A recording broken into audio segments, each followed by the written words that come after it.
And we're live. It is Friday, June 26th, 2020, 5 o'clock p.m. There is a very large truck in the alley outside my house. It is moving slowly back with the kind of beeping that only a large truck can do. And I would monologue about it because it is irritating me the way low-flying helicopters irritate my wife, except that Kate has the monologue today. So Kate, the floor is yours. It's my turn for the monologue. I asked Ben permission if this was too weird to monologue about, but a couple of years ago, I am, as I think people who've been watching this know, I'm not stuck. I am gracefully and thankfully at my family's house in Cape Cod because I live in a tiny studio apartment in Brooklyn and would have gone insane for 3 months of quarantine. But when I get here every summer, like to visit my parents and to say hello, I have this moment where I go into the backyard and there's this kind of very brushy woods by my house, but it goes down into like a swampy, gross, not really swimmable, not at all swimmable pond. And there are large flocks of wild turkeys that live around me. And like the entire undergrowth is kind of just like peppered with random turkey feathers. And turkey feathers are like very pretty and like I think gorgeous kind of works of art almost, even though these turkeys are menaces and poop everywhere and eat my garden and are really annoying. But they're kind of amazing, huge animals and birds. And I have now made it this like kind of, at some point when I got here in early March, I decided to make it a pastime to just take walks back through the undergrowth and brush and kind of just pad around and try to collect turkey feathers.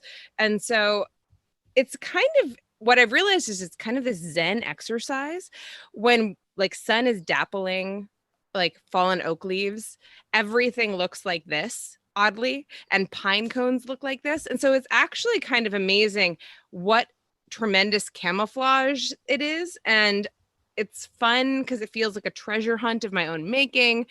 And I'm not hurting these turkeys in any way because they gave these of their own free will. And, and so anyways, I was going to share my kind of, at this point, massive turkey feather collection that I have accumulated. And my mom is really mad about because they just got here and she's like, can we get rid of these? These are gross. And I was like, no, they're my turkey. Anyways, That's like the kind of collection that a mom and a 10-year-old have an argument about. I was just going to say that. So there's another reason I love it besides it being kind of this meditative exercise of kind of almost feels like doing a crossword, like as I'm walking through like this like thing of trying to pick out the turkey feathers from the pine cones, from the shadows and the leaves.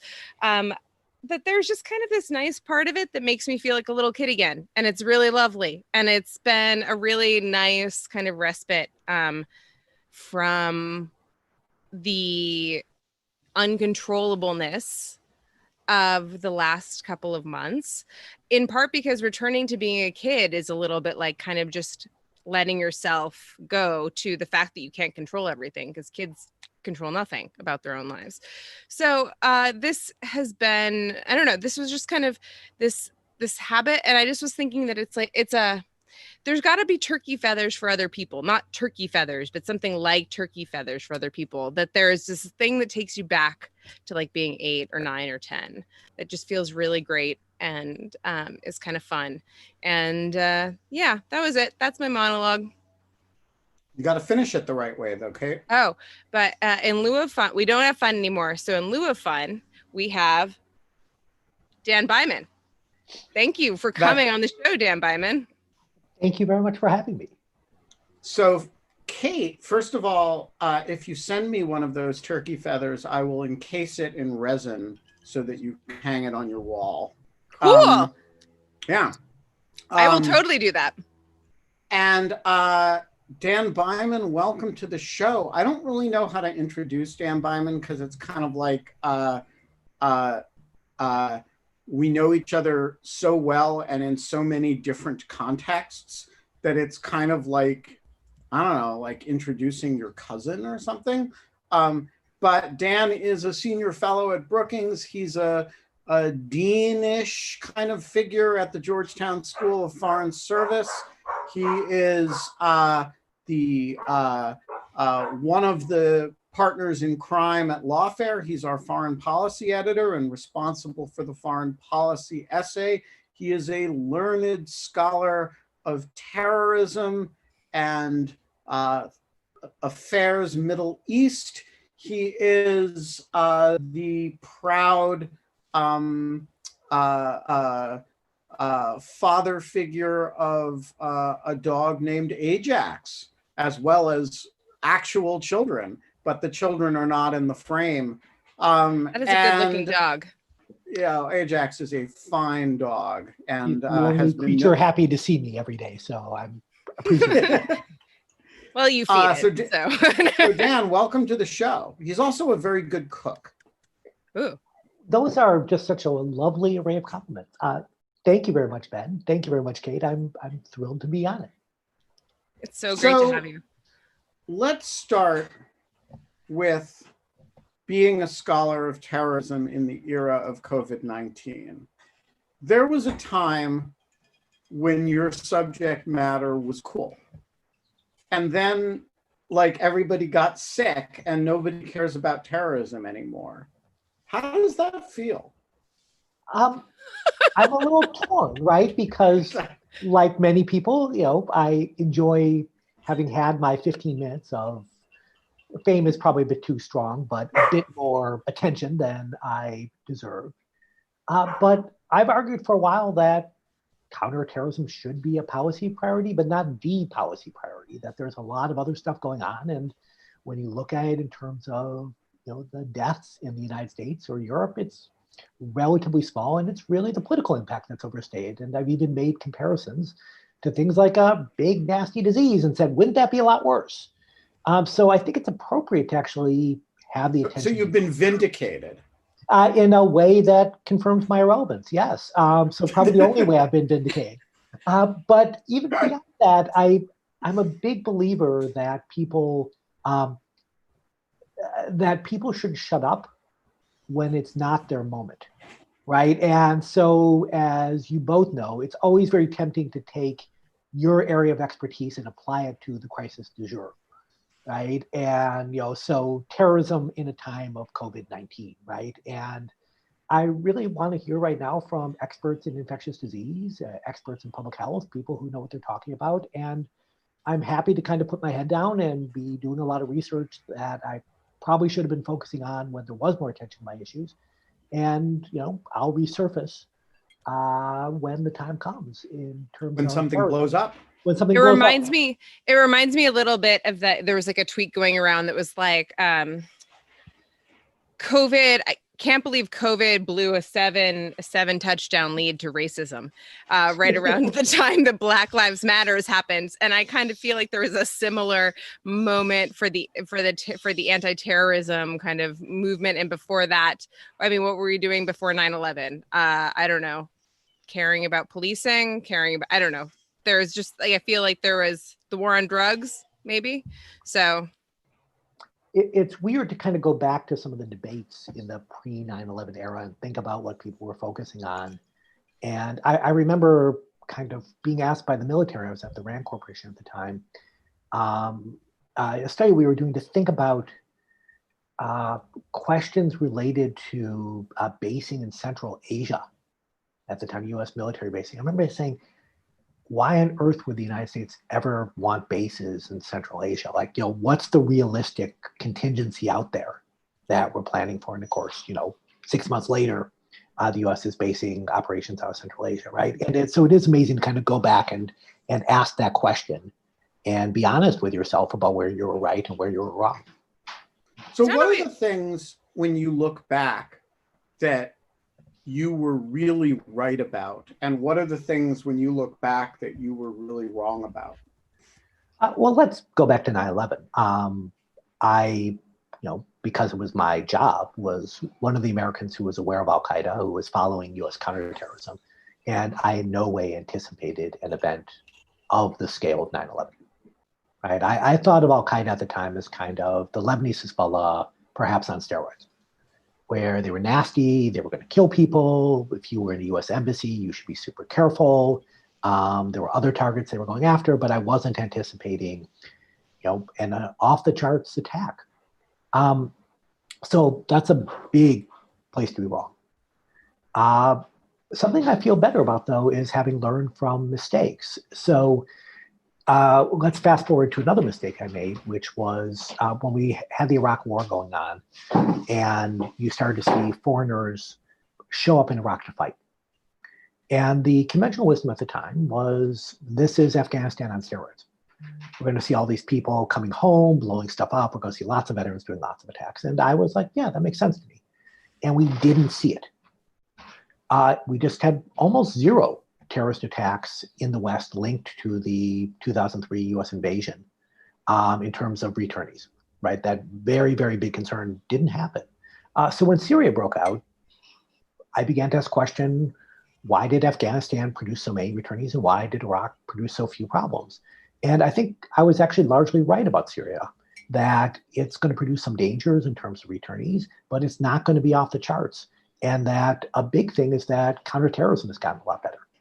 And I've been someone who's been, if you can be an optimist when you look at counterterrorism, that's been me in the last 5 years. And a lot of what I've looked at on the jihad side has actually gone better than I think most experts predicted. And I feel reasonably vindicated on that score.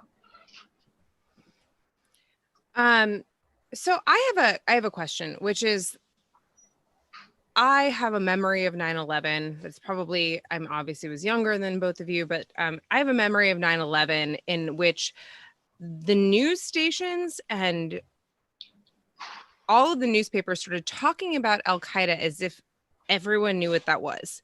And I remember that happening, like really, I was like, who would, okay, I will also say that I, for about 6 hours, thought that it had been like a equipment malfunction in altitude adjustment or something that had caused them to fly into these buildings. Like, I don't think I have a good spatial relation of how low and high planes normally fly, obviously, but I was like 17 years old. How old were you? Yeah. 17. Like, yeah. So, but I, I had never heard of Al-Qaeda.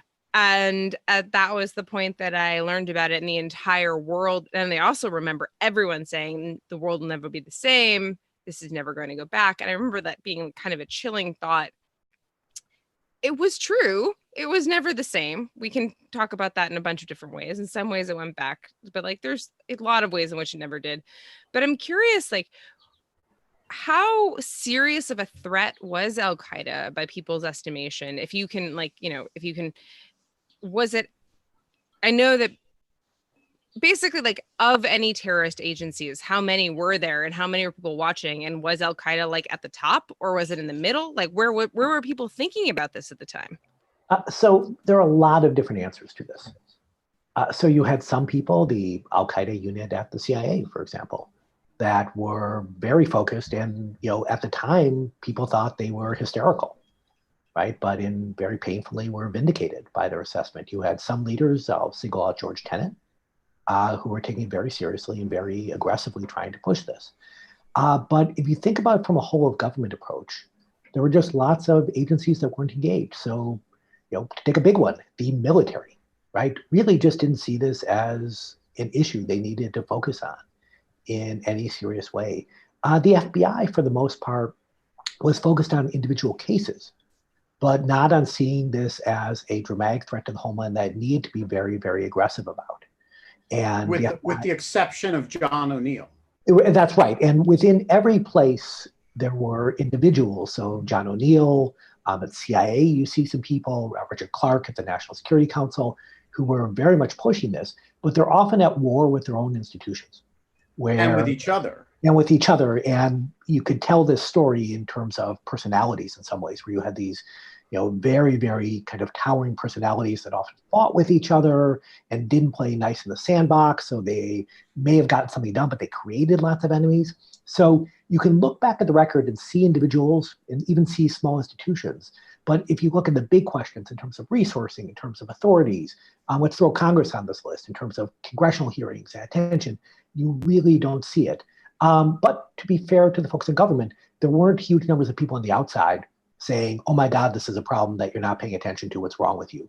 Now, this is something you rely more on intelligence and classified information for, but even then, I don't think there was, it wasn't one of those cases where everyone on the outside is saying something and government's not listening.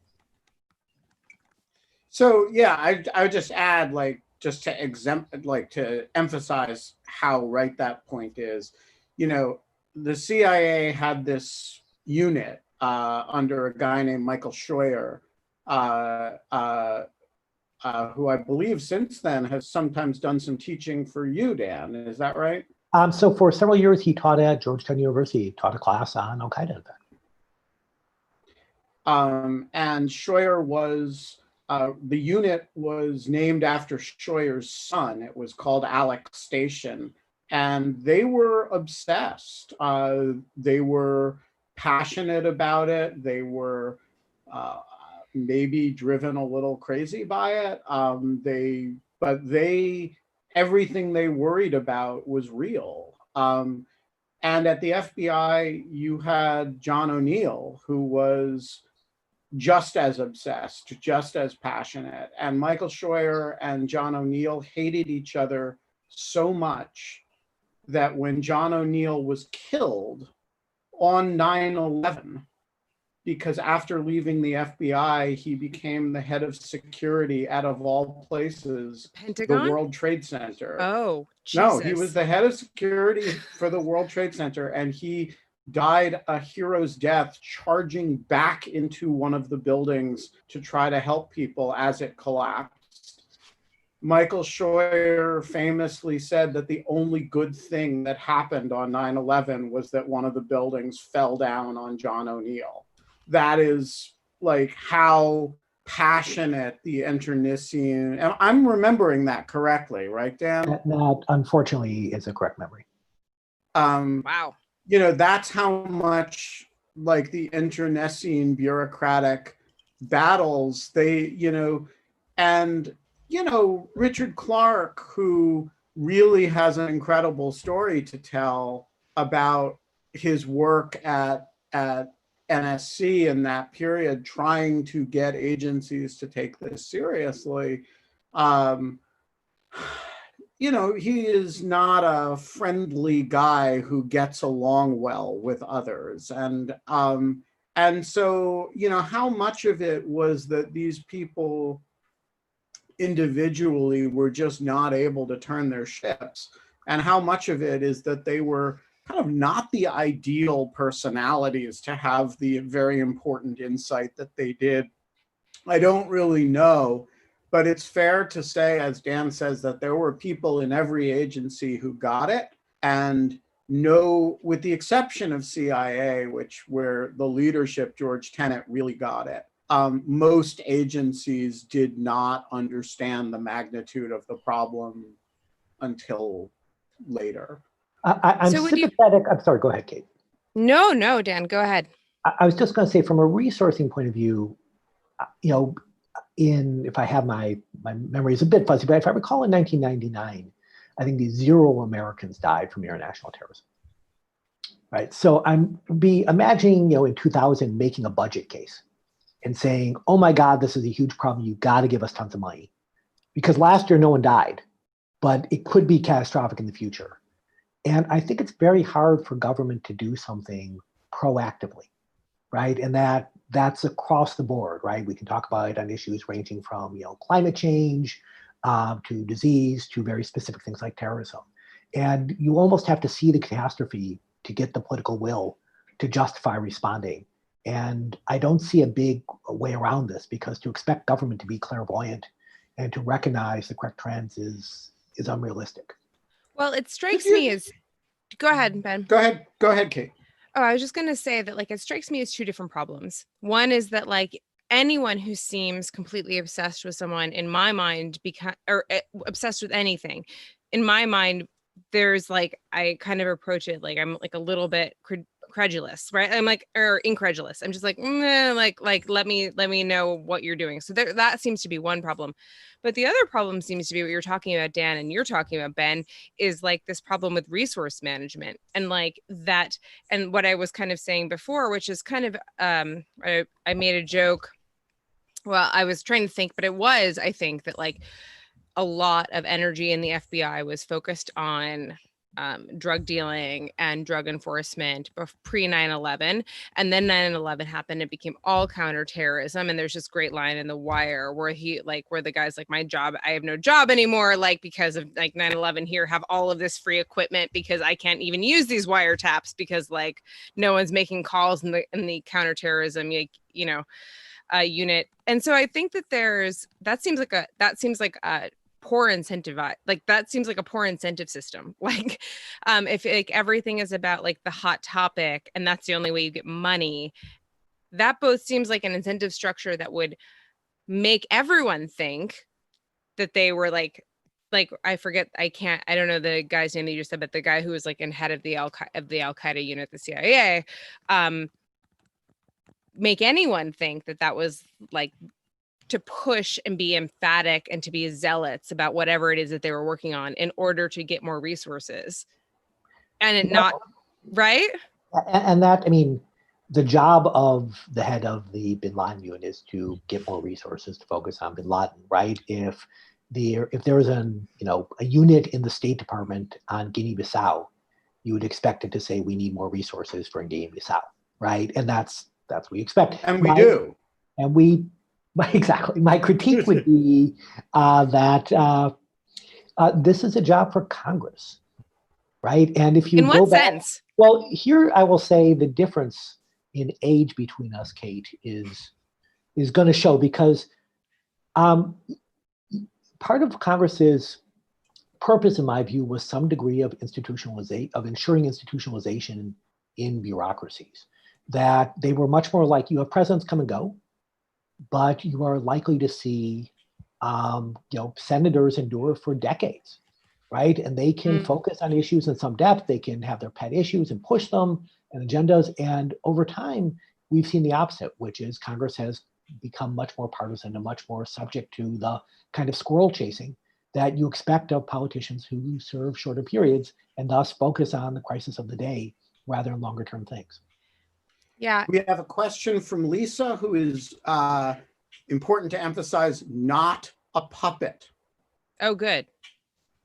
Okay, because I Lisa, have a the puppet, floor but is yours. it's piled under some stuff right now. Can you hear me? Yeah. Okay, great. Thanks, Dan and Kate and Ben. I think that this builds quite nicely on what we were just talking about in terms of, the United States, and particularly domestically, the FBI, spends extraordinary amounts of money to prevent this one type of crime from happening, right? This is not the expectation that we have in almost any other, crime fighting effort. We don't try to prevent bank robberies. We don't try to prevent drug dealing. We allow the crime to happen and then we solve it. And I'm curious, obviously part of that is because of the short-sightedness of Congress, hauling folks in every time there's a terrorist attack. But in light of the fact that 19, 20 years after 9/11, we don't have foreign-born threats in the States, or we have managed to keep them at bay. Do you imagine a world in which we move CT from the sort of number one priority, or do you think that because of the politicalness of a terrorist attack, there's no hope of that changing? That's a great question. I'll give my no kidding, and we'll welcome others because I certainly don't know the definitive answer. In a way, it's been happening by default, right? So putting President Trump aside, you can measure this in some ways by the number of meetings that senior officials are having on a topic, right? And in 2002, the president himself, the Secretary of Defense, the Secretary of State, they were all deeply engaged on counterterrorism. If you want to go back to late Obama, my sense is, the president was briefed. It's not as if the president was ignorant of things, but he wasn't spending his day-to-day on this issue. His senior advisors had many other things on their agenda, as it should have been. And so I think in some ways it happens by default. And also with that comes resource diversion, where you start to have money that is done in the name of counterterrorism, but it can be used for other purposes, and it often is. But to go back to Lisa's point, I think that's a great one, which is as soon as this happens, fingers will start to point. And because of that, there's a political incentive to make sure that it doesn't happen on your watch and to over-resource this in many cases, given what I feel is a real but not overwhelming danger. So on that theme, we have a debate going on in our Twitter, our YouTube live chat about whether the current president, should get any credit for there having been no domestic terrorist attacks under his watch. My question is, given Pittsburgh, given other significant white supremacist incidents that have caused a number of deaths, first of all, is the premise right?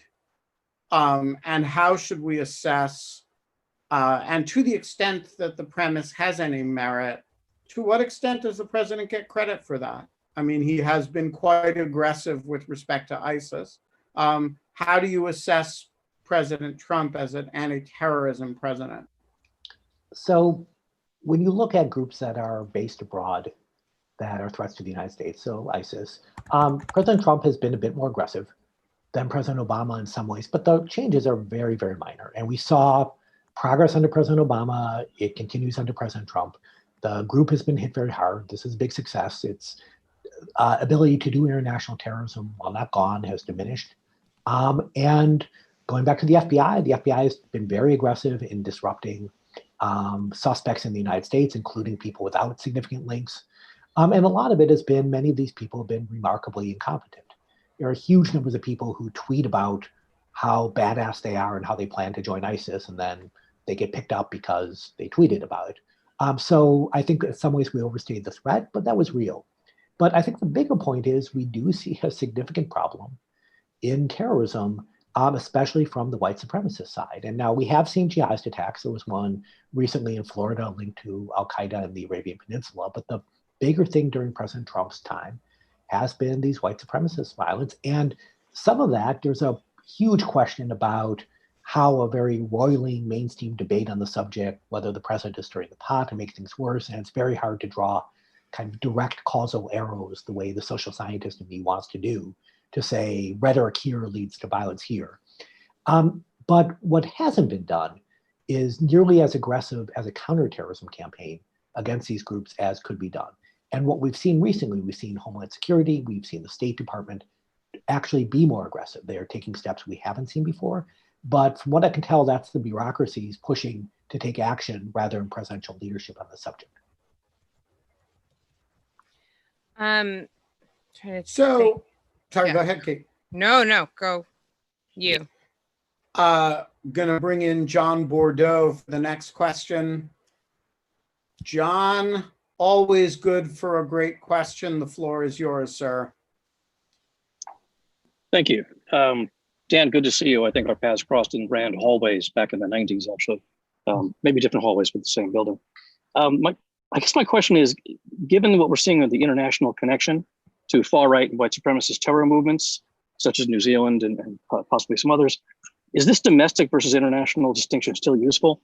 I know there's a legal distinction, as far as I can understand it, but I'm wondering about the analytic tools and response options. Are they that different that this should not be more of a merged field?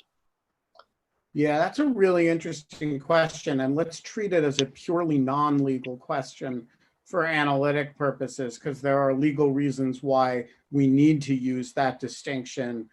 But that used to track with a certain plausible understanding of terrorism from an analytic perspective. And to the extent it no longer does, that's a really interesting problem. What do you think, Dan?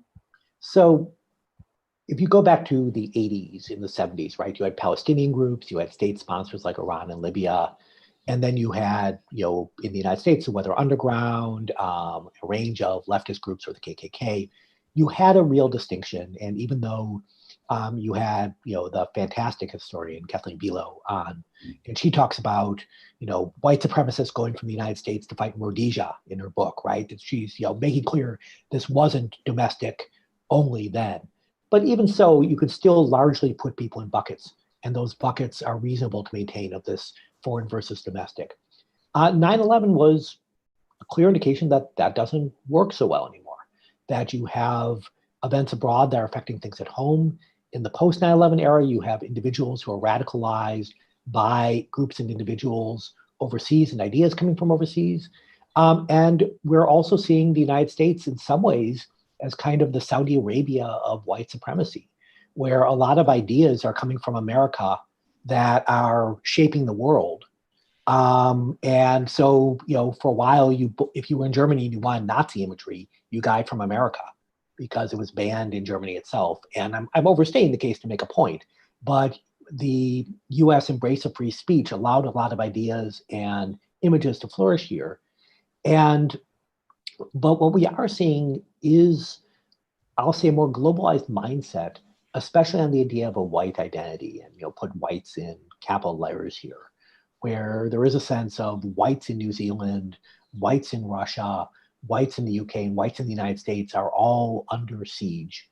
And they're talking a lot more to one another.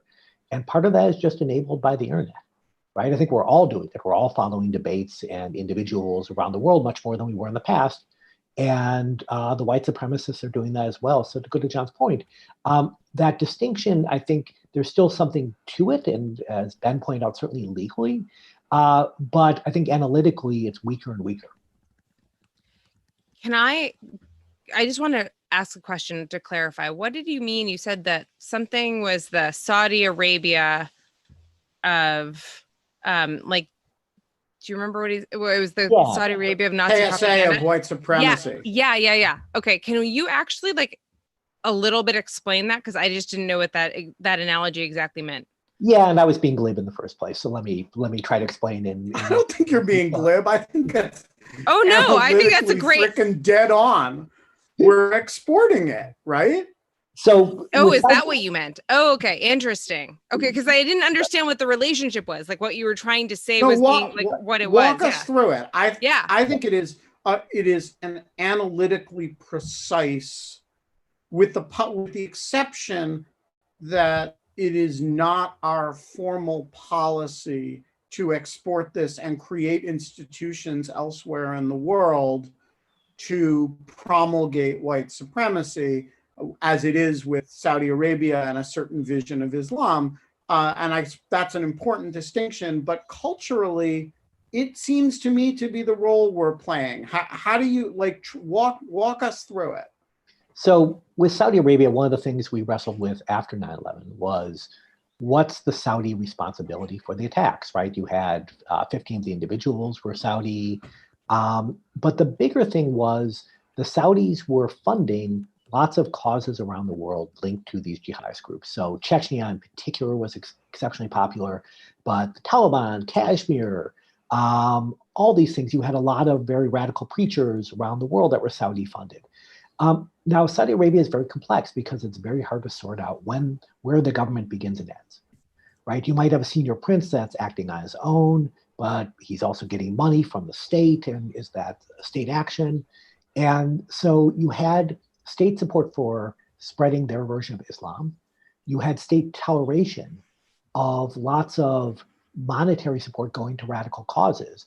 And at the same time, you had the Saudi state, especially after 9/11, but even before, helping with counterterrorism, right? That they're going after specific individuals, even as they're opening up their war chests, or their coffers, I should say, to support an array of what we call radical causes. And as Ben said, the US government is not explicitly exporting, and certainly not even coming close to trying to spread white supremacy. But the United States is a source of ideas, a source of energy. And, I don't want to point the finger only at US technology companies, but US technology companies are the companies that enable a lot of this export. And whether or not their policies are good or bad is another question. But they're certainly, these are primarily US companies. And so there's a lot of the energy that's propelling this movement around the world. You can trace a lot of the origin to the United States, even though US government policy is against these groups. And what do you attribute that to? Is that just the cultural power of the United States? I mean, we've also, I think the United States also taught Al-Qaeda an enormous amount about porn, for example.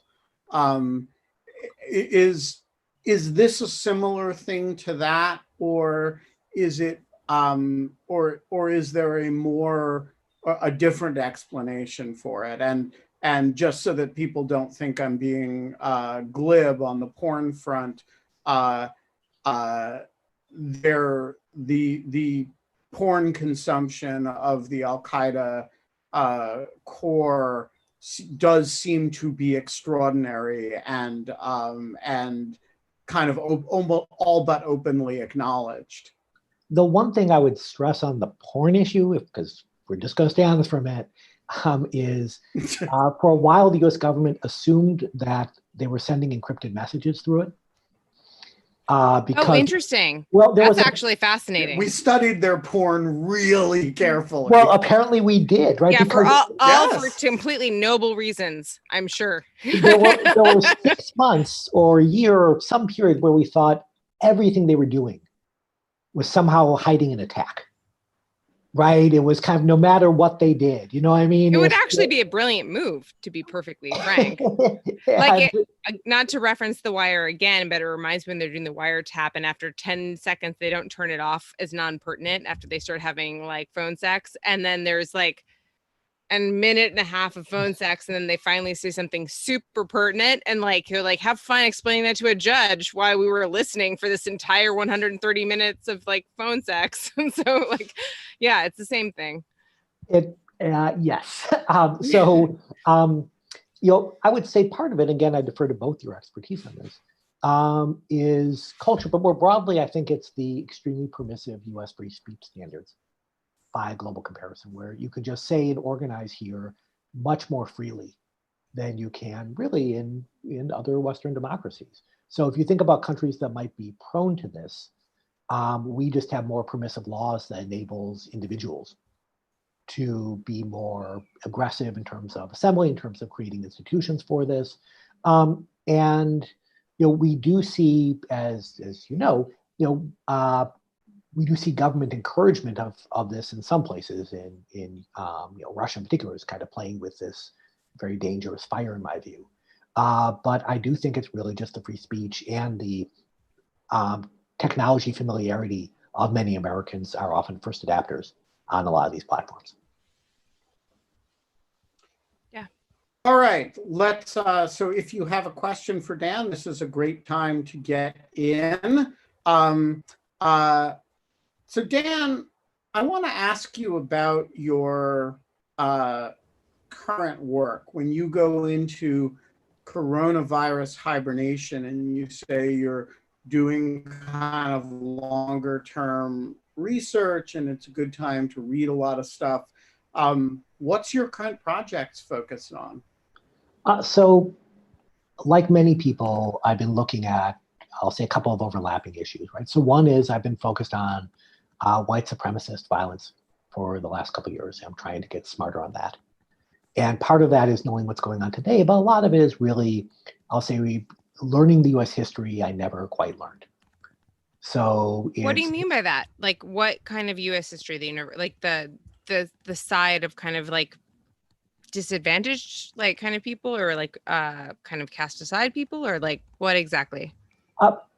It's something that I think different parts of the United States would say, oh, you're 52 years old and you're just figuring this out. But looking at the role of violence in shaping American politics at different historical periods.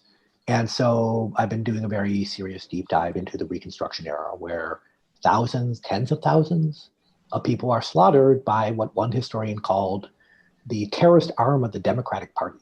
right? It's very organized political violence to help one political party win. And they are killing lots of other people to do so. And it works, right? It's a tremendous success. Looking at North Carolina in the 1960s, which had the largest Klan membership, and trying to kind of understand that relationship. And really, when I think of terrorism, I usually think of anti-system violence, right? So the Klan in the 1950s, they saw themselves as friends of government, right? We're an auxiliary arm. Pro-system violence. Exactly. Who saw them? Who saw? I mean, you glitched out. Who saw themselves? The Klan. The Klan. And they were like, we're maintaining law and order as we see it. And look, the local sheriff is behind us.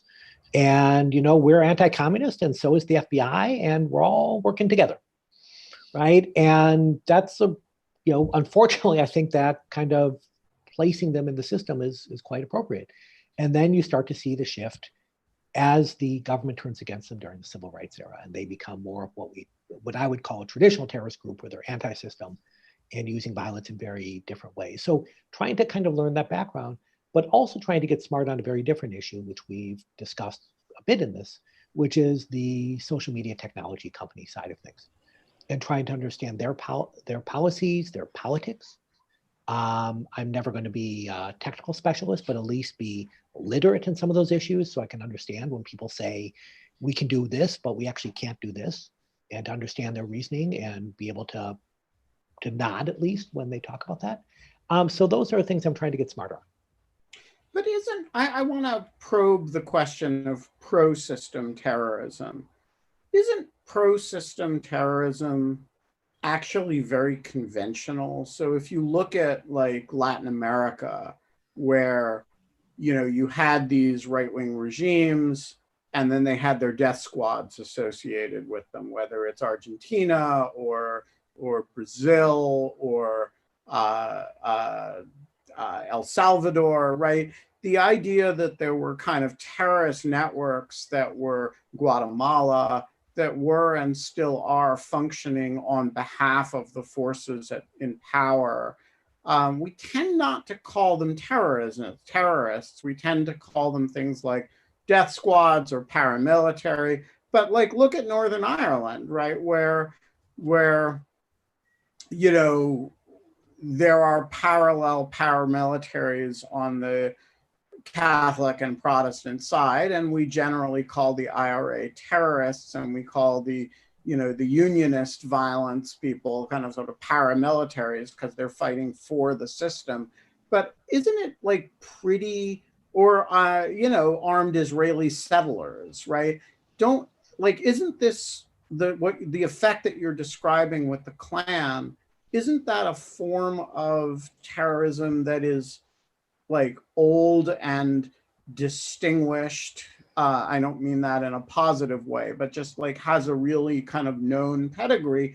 We just don't think of it as all that threatening because it doesn't, because it while it kills a lot of people, and I think actually more people were killed by unionist violence than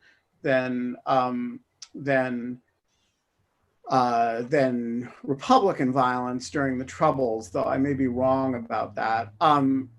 While it kills a lot of people, it doesn't threaten the order in the same way, and so we just tend to think of it as the excesses of the system, or like bad stuff that happens, rather than thinking of it as sort of threatening the order in which we live.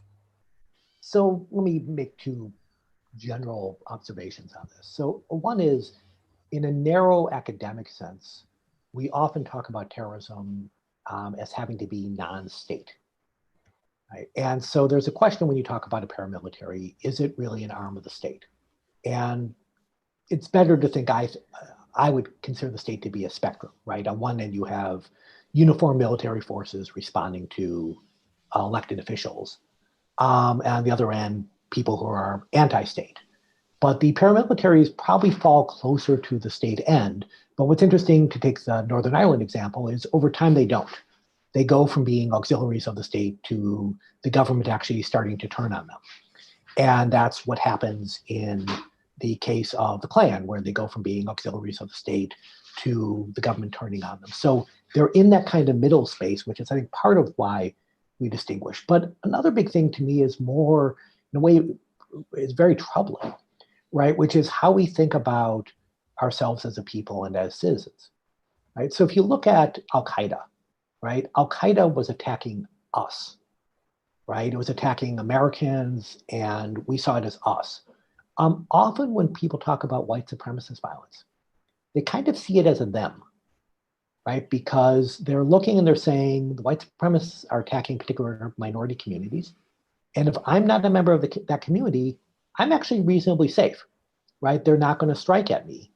And that might be horrible and they might be deeply upset, but they're not instinctively thinking of that a Black American and a white American are inherently members of the same community. And that's a kind of broader social construct that's very hard to get around, but I think really affects our almost emotional response to a lot of this, even though historically the white supremacist problem has been with us, for eternity, has been a much graver problem to the health of the Republic.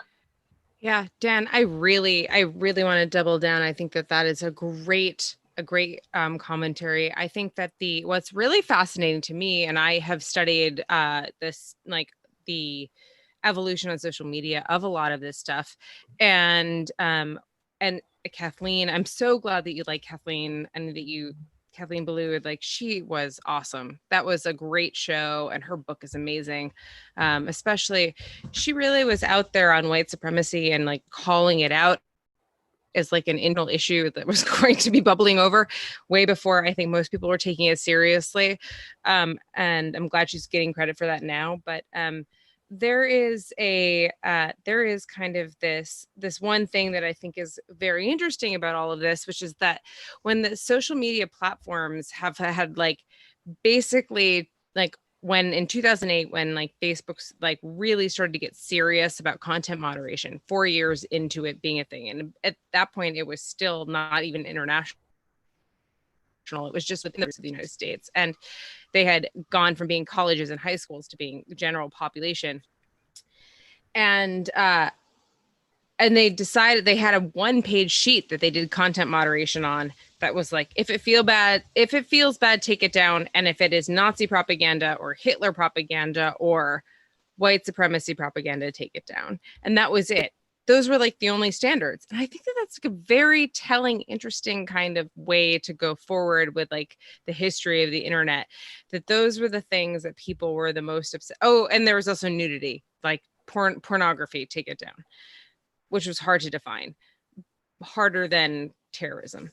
And so I think that when you get to these kind of problems, there are two really good databases right now for automatic takedowns of online material. And one is the NCMEC run photo DNA database, which takes down child pornography, which is not recognizing new pornography. I always have to point this out to people, not recognizing new child pornography, but once it is flagged and they enter it into its database, will take it down the next time it's posted. And the second, running on the same type of regime, is GIF-CT, which is just basically about counterterrorism, which I'm sure you're familiar with. And it just like strikes me as a very interesting problem of how we define terrorism, especially in a global database like that, and a global network like that, like how we're defining terrorism, and how we kind of address that going forward. Because I think that like a lot of the questions that come up have been like, well, how do we define terrorism, Dan? Like, what is it? Like, what's going on? Is it domestic or foreign? Foreign, domestic? I'm fascinated by this question, Kate, and I'm fascinated in part because I don't have a good answer. So I will now give you my non-good answers to this question. But no one has a good answer, but spoiler alert, like, you're totally fine. So to me, a big question goes back to politics in the sense of, putting aside, Al-Qaeda, right? There's no significant Americans for Sharia law organization, right? Peaceful, right? It's not as if that there's a large chunk of America that wants similar goals to Al-Qaeda, but just doesn't believe in violence, right? Which we would, I think, say is perfectly acceptable, right? You can believe in that. You just, as long as you don't hurt anyone, that's fine. But there are large numbers of Americans who believe in a very strong anti-immigrant sentiment, and who have a host of other views that they disagree with, but are recognized as legitimate. And so how do you can take down, you can err on the side of caution, if you want to call it that, take down a bunch of stuff related to Al-Qaeda that you might otherwise keep up. But how do you think about that? And that's putting aside the list question, which is also interesting. But how do you think about all these mainstream ideas, right? When people are talking about really hateful things about immigrants. Let me ask you, because I know you've thought about this tremendously. Do you think this is, a heavily political issue, or is it really just a much more technical one of, if we had a list, we could kind of do what I think the GIFCT has done reasonably well on the ISIS side of the house. You glitched out for the first before the or. So I have to know what my choices are. So basically, how much of this is just politics, or how much of it is really just kind of much more technical issues that could be reasonably solved with attention and resources? I would say 30-70. Honestly, okay. I think that we have a lot of people in Congress that just like glom on to, protect children. I'm not trying to diminish that. It's just kind of is a non-nuanced point of view. And they don't understand how protecting children works in the actual realm of protecting children. If you're out there in the weeds doing the protecting of children, if you're out there running the platforms, how all of that works. Right. I'm not I think their intentions, no one wants children to be harmed in any of these things, as I think that's a given.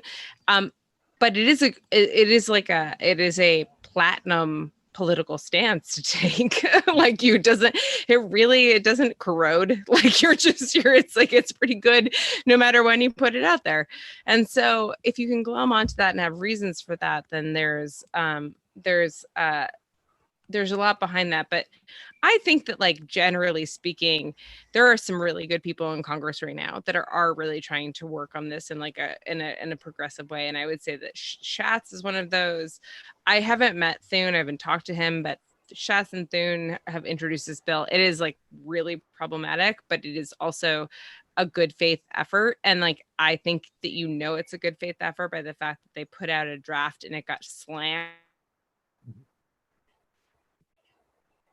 I'm just this isn't just your little pet project for votes in your district. This is you actually want to get it right. And I think that that's a really nice thing to see from Congress, and it's something that I haven't seen in a while. So that's a little bit my take, but we could get more into the weeds and kind of things later. But yeah.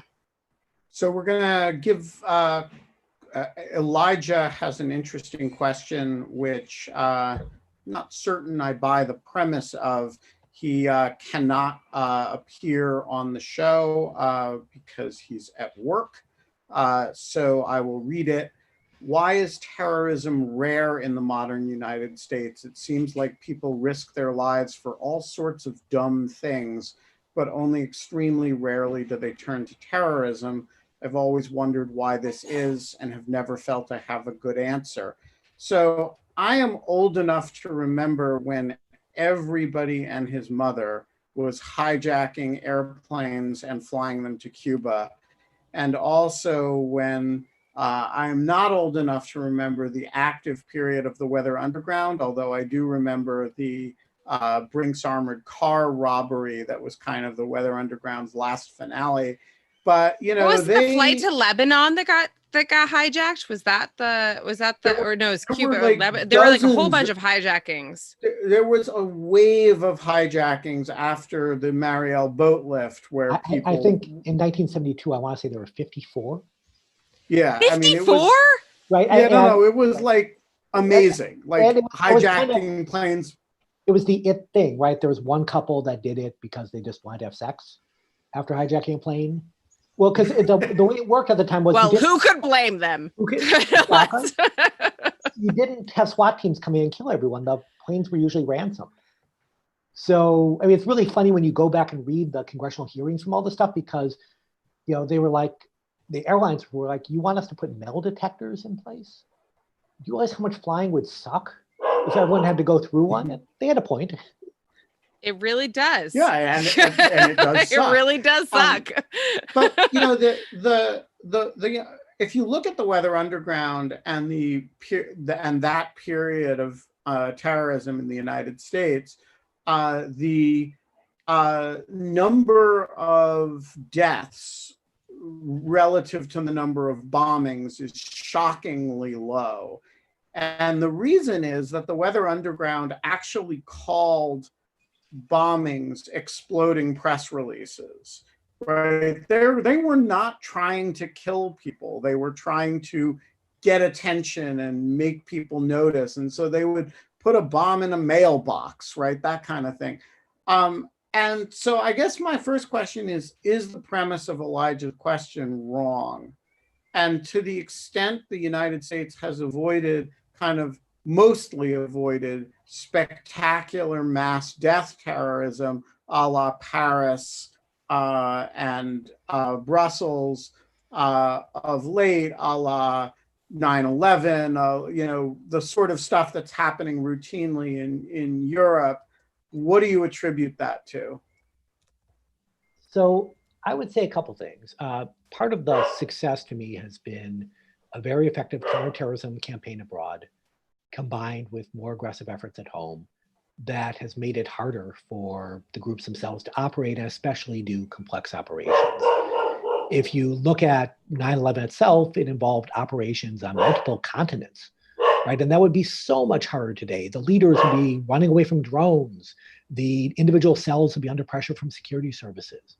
Add to that, there's not a huge threat from jihadists in the United States. The American Muslim community, despite a lot of fears after 9/11, has proven very supportive and willing to work with law enforcement and not particularly prone to radicalism. There are individual exceptions, of course, but they're individual exceptions. It's not a deep societal problem that, again, people were afraid of in their ignorance right after 9/11. But you look at kind of more broadly, there were moments when violence was pretty common. So, you know, Weather Underground, other groups, there were several hundred bombings in New York City. Again, I want to say 1972. I'm stuck on that year for some reason, right? And as you said, Ben, they're mostly occurring in the middle of the night. They're not killing people, but just kind of imagine that, right? Imagine Washington, D.C. had, 100 bombings this year that didn't kill people, right? And I think 9/11 has changed just how we think about what a terrorist act is. And so it just wasn't that big a deal. And it is still pretty rare. I would say the number of incidents is less, but they are trying to kill people, right? And there's a very famous line in The Study of Terrorism by a guy named Brian Jenkins, who's one of the pioneers, who says that terrorists want a lot of people watching, a lot of people listening, not a lot of people dead. And there are some groups that now want a lot of people dead, and that is a significant change. Well, they call them terrorists and not killerists for a reason. Like, I feel like they do just try to instill terror, and that is their tool. And terror is a good psychological tool. I mean, it is a very it might be more crippling than actual results. I mean, you don't really need to have the payoff or a very little payoff. And I think that that's kind of what you're speaking to with the 1972 references that you're talking about. And I think that there's also, I do think it's all about how you it's all about baselines and how you define terrorism. And that's something that is not in this this question, which is defining terrorism in the United States. I feel like there hasn't been a lot of terrorism in the United States. What is terrorism in the United States? Well, terrorism is the idea that you threaten violence in order to put forward a political agenda, or enact violence in order to put forward a political agenda. And that has certainly been happening in the United States for a long time. It has nothing to do with necessarily, although it is often conflated with, foreign agents. And I think that that's one of the things that Kathleen would kind of put forward right now if she was here.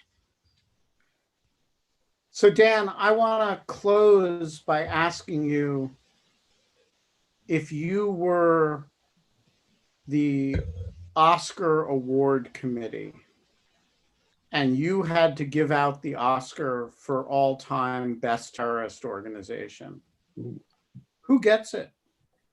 That's a good question. So I would put the Lebanese Hezbollah as Why? certainly one of the contenders. So extremely effective at using Ben violence. agrees. I also want to hear Oh, Ben's yeah. take on this after. I want to hear Ben's take and if he agrees with you after this. Sorry.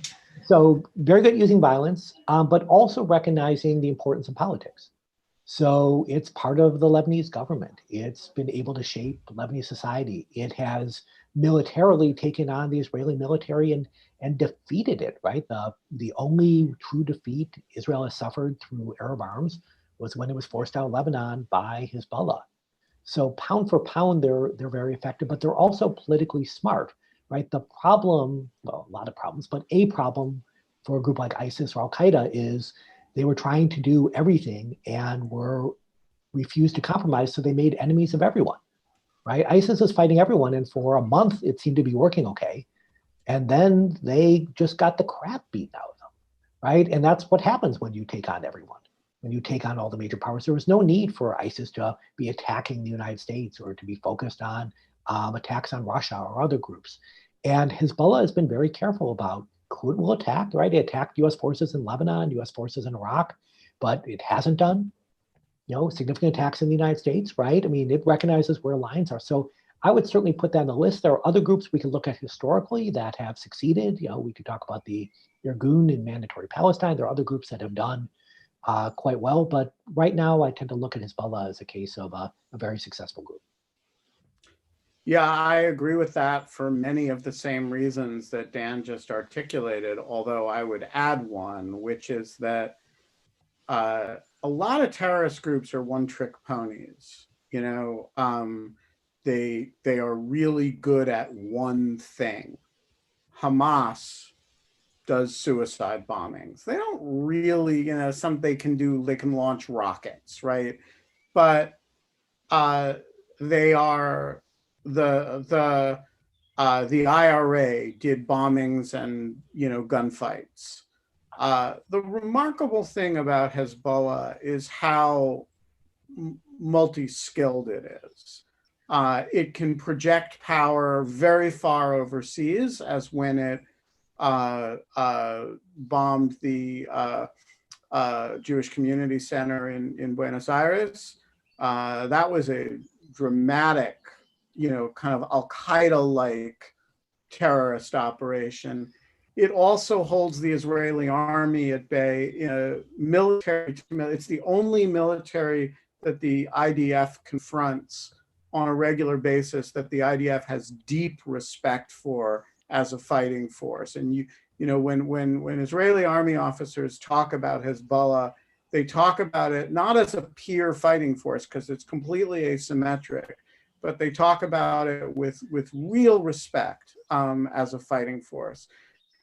So it can project crazy terrorist operations overseas, far overseas, right, across oceans, and it can hold a front along in complex terrain and hold its own against one of the most capable militaries in the world. It can stockpile weapons in a fashion that is unlike any other terrorist organization. I mean, Hezbollah's arsenal is remarkable. And then finally, why is there a reason that that's true? Yeah, because the Israelis can't figure out how to take it down. So they the Iranians give them lots of stuff. Yeah, they get the Iranians fuel them. Yeah, they get these Iranian missiles, and they know how to dig in. And there are 15,000 missiles that Hezbollah has within that can cover a large portion of Israel.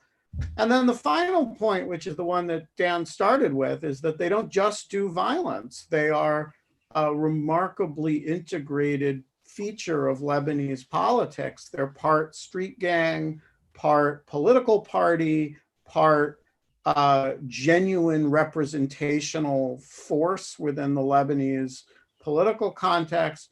And I just think if you look at the sort of diversity of activity that they're capable of engaging in with a very high degree of competence, there's just nothing else like them in the world. And something like ISIS, which can seize a lot of territory, but then lose it just as fast, looks like a real flash in the pan compared to Hezbollah, which has been there slowly, steadily building power in a very hostile environment since the early 1980s, when, by the way, they kind of got started by taking on the US military and Marine Corps and the French. And, you know, we came out the worse for wear in that conflict. And so I just think if you look at it from a point of view of the overall effectiveness of the organization, they're just in a league by themselves. I don't know. That's my... No, that's fascinating. I mean, I would say that that's like, I mean, I certainly don't think the white supremacists outside of the United States are like plotting terrorist attacks in Brazil. So like take that straight out of like the equation. So, but yeah, like, no, I like, as a layperson who does not do this, like, well, a layperson compared to you guys, like, who doesn't do this, I deal with terrorism as it is on cyber, like in cyber, cyber's not even the right word, like internet law, like how all of this is kind of conveyed. I would say that it really is like, it's been a weird exercise in learning, well, just like it is in anything else, like how various bad actors have been bad or good at kind of putting their brand online and conveying their message online. And Hezbollah is really good at it. So that's kind of terrifying. I mean, I don't normally spend time praising Hezbollah because they're not obviously a movement with which I have an ounce of sympathy. And as an American, they did kill 241 Marines in the barracks bombing in '82. And that's, you know, one of the pre-9/11 was the most damaging attack on US, most damaging external attack on, and probably most costly in lives terrorist attack involving US persons ever. So I don't want to, but if you're evaluating who's good at it, they're really, really good at it.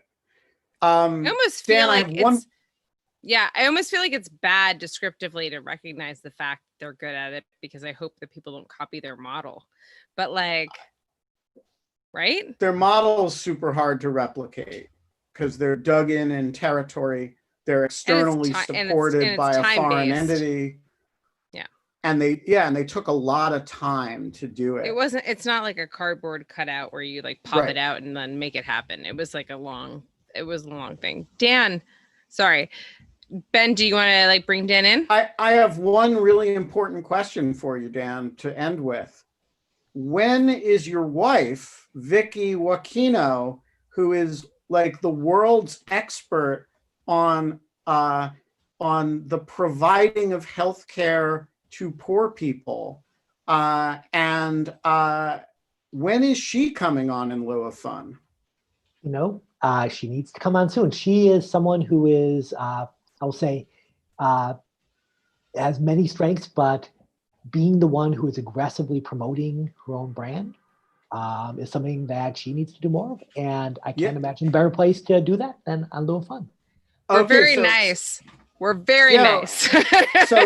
so tomorrow, Kate, when we plan the show, I've got it. I wrote it down. I'm writing it down. Make a point that we're having Vicky Wakino on the show this week, although getting her to do it will, for reasons Dan just alluded to, may be a problem.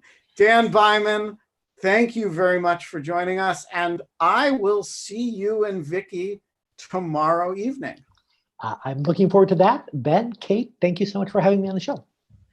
It was so nice to hang out with you, Dan. This is great. I learned a lot.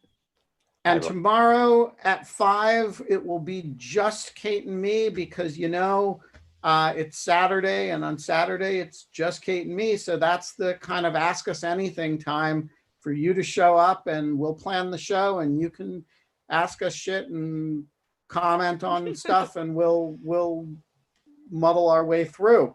Until then, Kate, what do we say? In lieu of fun.